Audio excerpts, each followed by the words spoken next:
Hi, I'm the Reverend Dr. William L. Johnson III, chaplain here at Christian Hospital, and I'm glad to share this morning's meditation.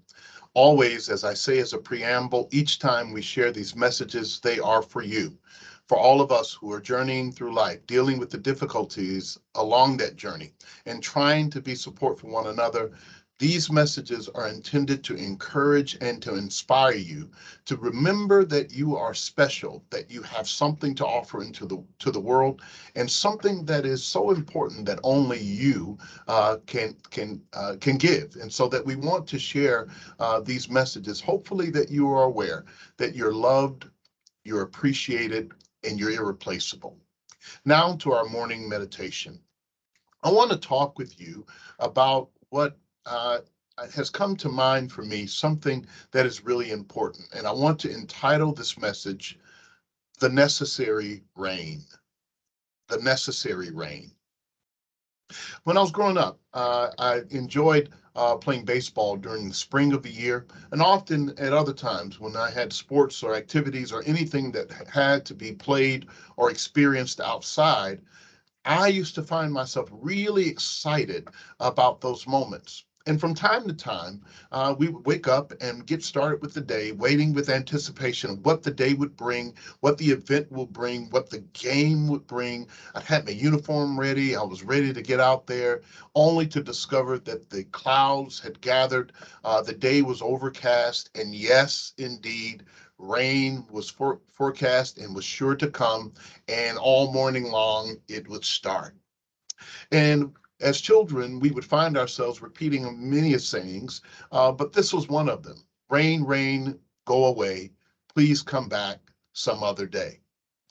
I found out that in my own adult life, that sometimes I feel that way about life. Maybe not about that which comes from the cumulus clouds that fall to the sky in the form of rain or other precipitation, but in a real way, life sometimes rains on our events. It does things to challenge our ability to be able to have fun and enjoy the life that we're given. We really do like to sail above the clouds to get beyond the reach of anything that's negative or detrimental or that takes away from the moments that we want to share and that we look forward to. Often our spirits want to soar while our feet still are in the mud on the ground. Often we want the highs, but not the lows, the good without the bad, the light without the dark. We would rather live in the place where everything goes well and everything works out the way we want, that our team wins, that those politicians that we voted for, that they come through the way we want, and that everything works out. In fact, we would like to play the lottery and have the winning lottery ticket without ever having to spend the money. It is one of those things in life that we want the good or the right or the glorious or the fame or the fortune without having the difficult or the dark or the trouble or the sadness or even the tears. But that's not the way life works, does it? Often we find ourselves in a place where we have to deal with that which is what we don't unwanted or undesired. That's what I want to say. But I want to point out to us that sometimes that in which we seek to avoid, that in which we don't want, like as children, when we say, rain, rain, go away, please come back another day, sometimes those things in which we find inconvenient are absolutely necessary.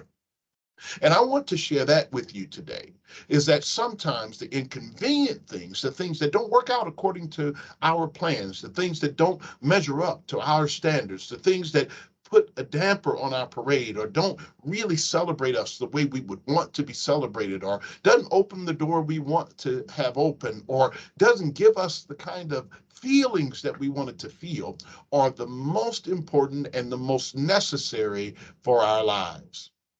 And so necessary rain comes as a reminder to us that it is a time for us to be able to know that whenever rain comes, whether it be precipitation from the sky, or whether it be a phone call that interrupts our plans, or whether it be just some mistake that we made or something that we thought could have worked out better, or the flat tire on your way to where you're trying to go.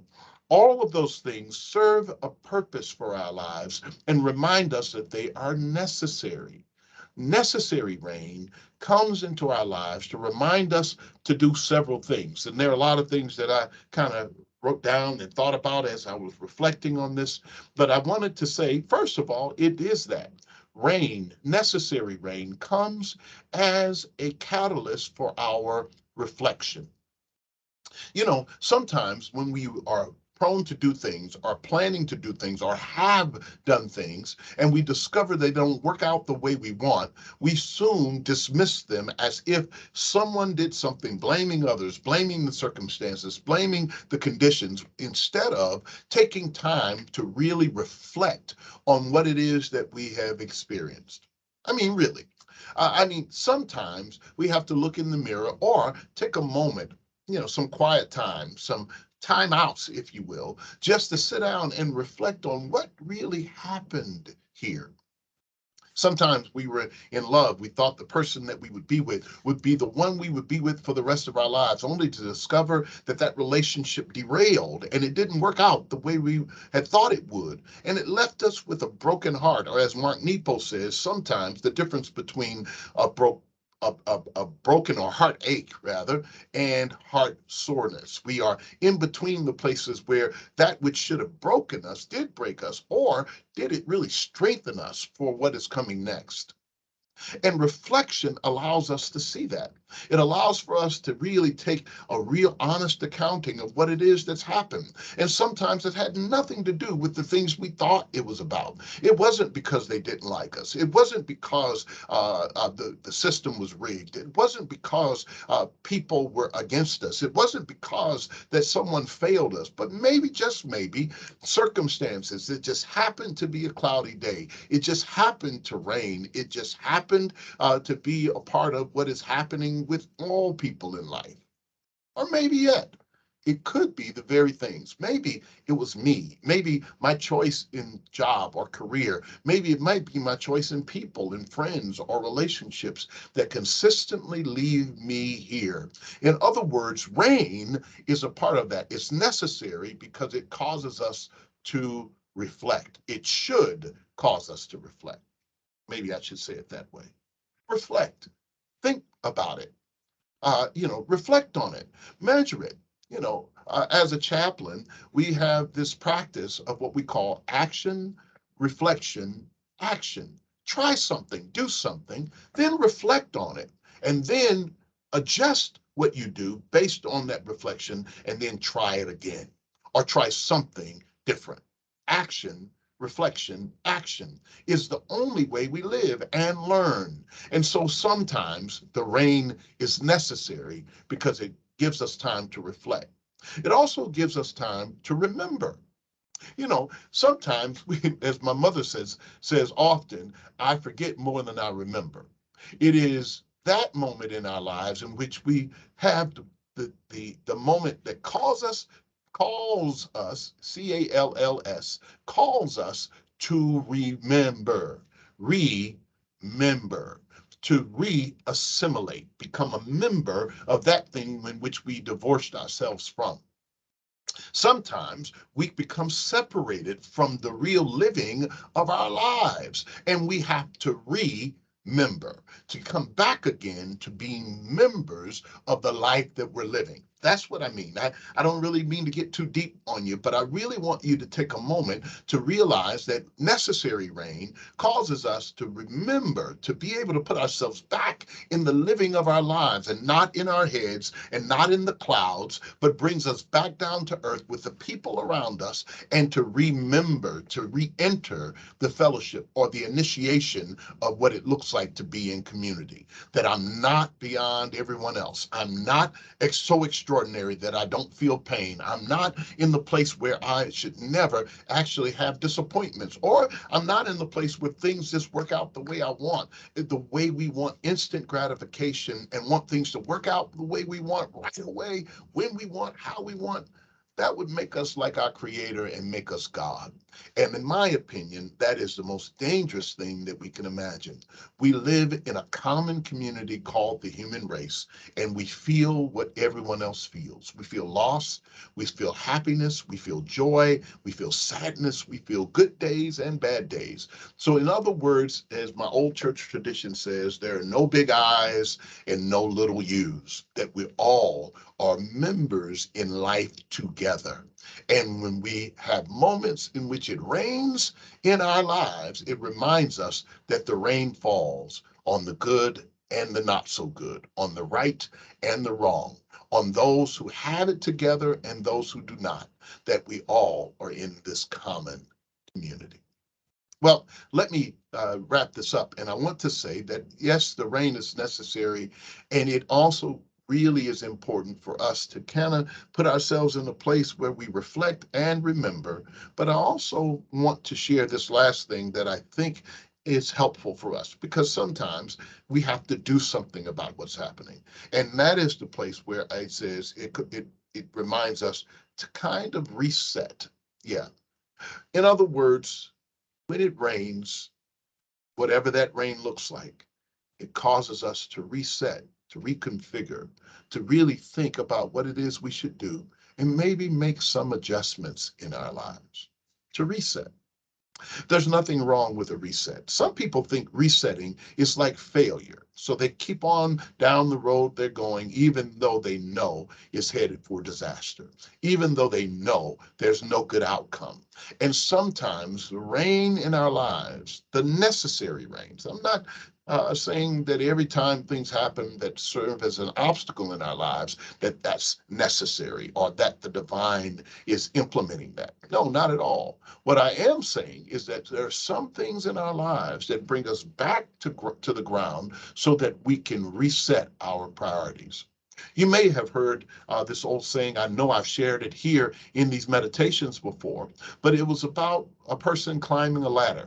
And so that they really worked hard to climb this ladder, rung by rung. They had to climb, use their muscles, and they had to get to this steep height, and they had to get to the top of this very, very tall ladder.